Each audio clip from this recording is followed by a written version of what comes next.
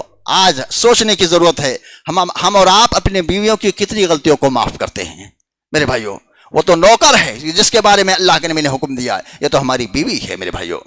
اسی طرح سے میرے بھائیوں ایک مزاج ہے جو رشتے زوجیت کے لیے بڑا ہی خطرناک ہوتا ہے، وہ ہے بدگمانی. اگر بیوی شوہر سے بدگمان ہو جائے یا شوہر بیوی سے بدگمان ہو جائے تو یاد رکھیے زندگی عذاب بن جاتی ہے. یہ بدگمانی کا مزاج اسے چین و سکون سے جینے نہیں دیتی ہے میرے بھائیوں. اور یاد رکھیے میاں بیوی کے رشتے کو شیطان جو سب سے زیادہ توڑتا ہے اسی بدگمانی کے ذریعے توڑتا ہے. جانتے ہیں وہ حدیث، مشہور حدیث آپ کو معلوم ہوگا کیا، ان ابلیس یضع عرشہ علی الماء، کہ ابلیس جو ہوتا ہے اپنے تخت کو پانی کے اوپر رکھتا ہے، پھر شیطانوں کو بلاتا ہے، شیطان آ جاتے ہیں، کہتا ہے جاؤ انسانوں کو گمراہ کر کے آؤ. سب لوگ جاتے ہیں گمراہ کرنے کے لیے. اب گمراہ کرنے کے بعد جب آتے ہیں تو ابلیس دوبارہ اپنے تخت پر بیٹھتا ہے اور لوگوں کا انٹرویو لیتا ہے، شیطانوں کا انٹرویو. بتلائیے کون کس کو کیسے گمراہ کیا؟ ایک شیطان آتا ہے کہتا ہے میں نے فلاں بندے کو ایسے گمراہ کیا، دوسرا آتا ہے کہتا ہے فلاں بندے کو میں نے ایسے گمراہ کیا، تیسرا آتا ہے کہتا ہے فلاں بندے کو میں نے ایسے گمراہ کرتا ہے. شیطان کسی کو شاباشی نہیں دیتا ہے. شاباشی کس کو دیتا ہے شیطان؟ سوچنے کی بات ہے. پیارے نبی صلی اللہ علیہ وسلم فرماتے ہیں کہ شیطان کس کو شاباشی دیتا ہے؟ ایک شیطان آتا ہے کہتا ہے آج میں گیا ایک میاں بیوی کے پاس، بڑے پیار محبت اپنائی اس کے ساتھ رہتے تھے، میں نے ان کے دلوں میں وسوسہ ڈالا، آپس میں ایک دوسرے کو بدگمان کر دیا، اور بدگمان کرنے کے بعد ان میں تو میں ہونے لگی، لڑائی جھگڑا شروع ہو گیا، یہاں تک کہ طلاق کی بات آ گئی، دونوں میں طلاق ہو گئی. اب ابلیس کیا کرتا ہے؟ اپنے مسند سے کھڑا ہو جاتا ہے تخت سے، اس کو بلاتا ہے، سینے سے چمٹا لیتا ہے، کہتا ہے یہ ہے اصل کام جو تو کر کے آیا ہے. تو بدگمانی کا مزاج بڑا ہی خطرناک ہوتا ہے میرے بھائیوں. لہذا شوہر کو چاہیے اگر آپ کی بیوی آپ سے بدگمان ہے تو اس کو بدگمانی کا موقع مزید نہ دے. اسی طرح سے بیوی کو چاہیے کہ کہ اگر آپ کا شوہر آپ سے بدگمان ہے تو وہ اپنے شوہر کو بدگمانی کا موقع نہ دے. اسی طرح سے اگر بیوی بدگمان ہے شوہر کے تعلق سے تو اس کو بھی چاہیے بدگمانی کا مزید موقع نہ دے میرے بھائیوں۔ بہرحال یہ باتیں تھیں جو میاں بیوی کے تعلق سے، کچھ اور باتیں تھیں۔ اللہ رب العالمین سے دعا کرتے ہیں، وقت ہو گیا، اللہ رب العالمین سے دعا کرتے ہیں کہ اللہ رب العالمین کتاب و سنت کی روشنی میں جو باتیں سنی ہیں اس کے مطابق ہم تمام لوگوں کو عمل کرنے کی توفیق عطا فرما، آمین، تقبل رب العالمین۔